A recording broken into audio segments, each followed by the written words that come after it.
ensinando a usar a inteligência artificial para estratégia de posicionamento de marca, estratégia de branding em si. Eu tô vendo muitos tutoriais de Claude, de Manus, etc, para tráfego pago, para marketing digital, para coisas que são muito mais operacionais. E aqui é o tema central desse episódio. Quando a gente está falando de estratégia de marca, vamos pensar que estratégia, né, é juntar pontos, é observar cenário, é entender como é que você pode se diferenciar, entender como é que sua concorrência está fazendo, é entender como você constrói esse lugar de diferenciação, é entender como você faz com que o consumidor fique na sua marca e não vá para outra. Então, o ato de fazer tudo isso, o ato de pensar em tudo isso, é o que a gente chama de estratégia.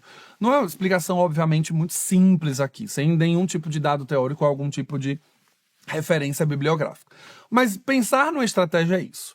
E aí, cidadãos que estão me ouvindo nesse episódio, a gente vai falar de uma palavrinha, de um verbo aqui, que eu estou o tempo inteiro falando desde o começo dessa introdução, que é pensar.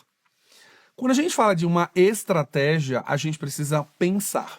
E o ato de pensar, ele é necessário quando a gente está construindo estratégia, porque quando a gente olha para um cenário competitivo, quando a gente olha para a concorrência, quando a gente olha para tendências, quando a gente olha para o futuro, para a futurologia sobre marca, sobre tudo isso que a gente está conversando, sobre marketing, sobre o consumidor e todas essas relações, a gente desenvolveu um hábito, até a inteligência artificial chegar aqui, que os bons estrategistas, os bons profissionais de construção de marca, de estratégia de marca, são profissionais que conseguem ter uma habilidade analítica muito forte, em que essa leitura de todos esses fatores que eu acabei de mencionar, ela é muito fluida, ela é muito rápida, mas ela é muito regada à técnica.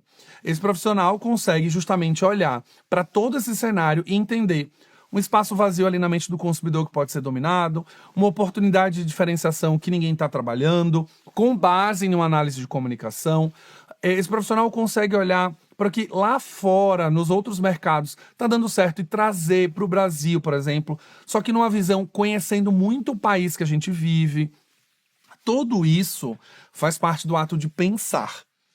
E o pensar, a inteligência artificial parece fazer isso por você, mas ela não faz. Quando a gente está falando que é inteligência artificial, né, o nome, eu adoro inclusive uma definição que eu vi esses dias na internet, a inteligência é artificial, ou seja, ela parece, ela é construída, ela é fabricada para que essa inteligência exista, mas ela é artificial. Ela não é exatamente a inteligência que nós, seres humanos, temos aqui no nosso cérebro, com milhões de sinapses acontecendo.